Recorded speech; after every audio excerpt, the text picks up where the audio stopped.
দার্জিলিং থেকে সরাসরি দেখা যাচ্ছে কাঞ্চনজঙ্ঘা, প্রকৃতির এক অনন্য সৌন্দর্য দেখা যাচ্ছে। এইরকম ছবি কিন্তু বিরল বলা যেতে পারে। আর এই মুহূর্তে আমাদের সঙ্গে সরাসরি লাইভে আছে আমাদের প্রতিনিধি অংশুমান।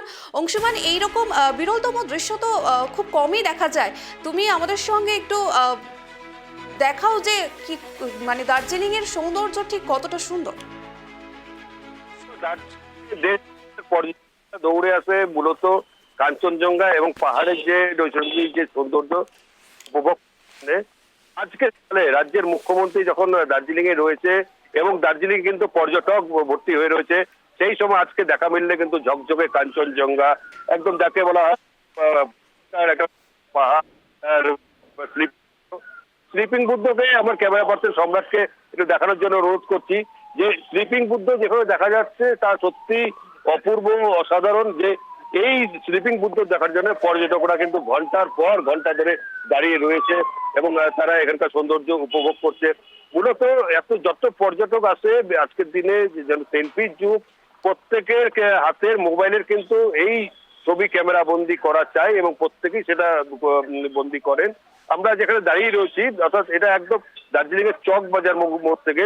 দার্জিলিং পুরো জায়গা থেকেই কিন্তু এখন কাঞ্চনজঙ্ঘা দেখা যাচ্ছে, সকাল থেকেই কাঞ্চনজঙ্ঘা দেখা যাচ্ছে এবং বেলা যত বাড়তে থাকবে আস্তে আস্তে কাঞ্চনজঙ্ঘা কিন্তু ঢেকে যাবে।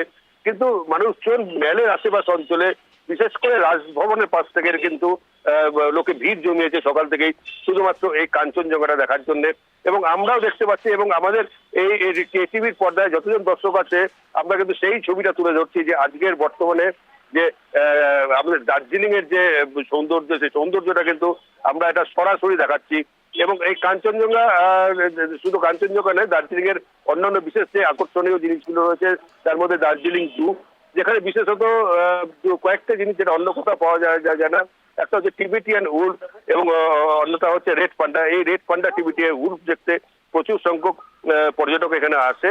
আর বিশেষ করে এই শীতের শুরুতে যখন শীত আসবে করছে গোটা পশ্চিমবঙ্গে, ঠিক সেই সময় দার্জিলিং এ কিন্তু মানুষজনদের গায়ে সোয়েটার জ্যাকেট পরে তারা কিন্তু দার্জিলিং এ ঘুরতে বেরিয়ে গেছেন এবং পর্যটক তারাও কিন্তু শীতের দিচ্ছেন, তো দেখে বেড়াচ্ছেন। অংশুমান, পর্যটকরা ঠিক কতটা উপভোগ করছে এই দৃশ্য দেখে?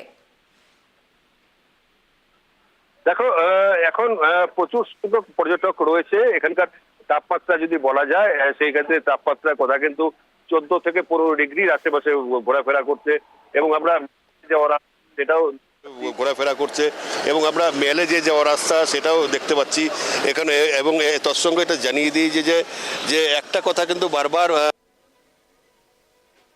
আলাদা, বিশেষ করে পর্যটকরা জানান যে কাঞ্চনজঙ্ঘা দেখা যায় এখানকার দার্জিলিং এ গিয়ে সমস্তটা ঘুরে বেড়ানোর মজাটাই আলাদা। বিশেষ করে একটি ঠান্ডার পরিবেশে যখন বিশেষ করে এই কাঞ্চনজঙ্ঘা দেখা যায়, এখানকার জু যেটা দেখা যায় এবং প্রাকৃতিক সৌন্দর্য।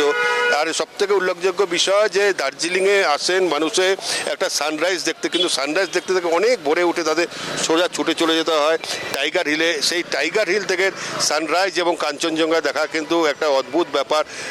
একদম ওখান থেকে পরিষ্কার যেটা মনে হয়, যেটা স্লিপিং বুদ্ধর মতন সেটা দাঁড়িয়ে রয়েছে। আমরা আজকে ঠিক চৌরাস্তার মোড়, অর্থাৎ যেখান থেকে রাস্তাটা দার্জিলিংয়ের থেকে এসে শিলিগুড়ি থেকে এসে যে জায়গাটা আসলো সবাই এখানে আসেন। তবে এরকম যে দৃশ্য, সেই দৃশ্য দার্জিলিং এর সর্বত্র দেখে পর্যটক, প্রচুর এখানে পর্যটক রয়েছে এবং তারাও বিভিন্নভাবে এই সৌন্দর্য উপভোগ করছে। আজকে রাজ্যের মুখ্যমন্ত্রী এখানে আছে, এখানে তার কিছুক্ষণ বাদে বেলা 1টার সময় বৈঠক রয়েছে। কিন্তু তার আগে এই কাঞ্চনজঙ্ঘার যে সৌন্দর্য, সেই সৌন্দর্যটা আমরা দেখালাম এবং আমরা আরো ভালো ভালো দার্জিলিং এর সমস্ত কিছু কিন্তু আস্তে আস্তে করে তুলে ধরবো। ধন্যবাদ অংশুমান।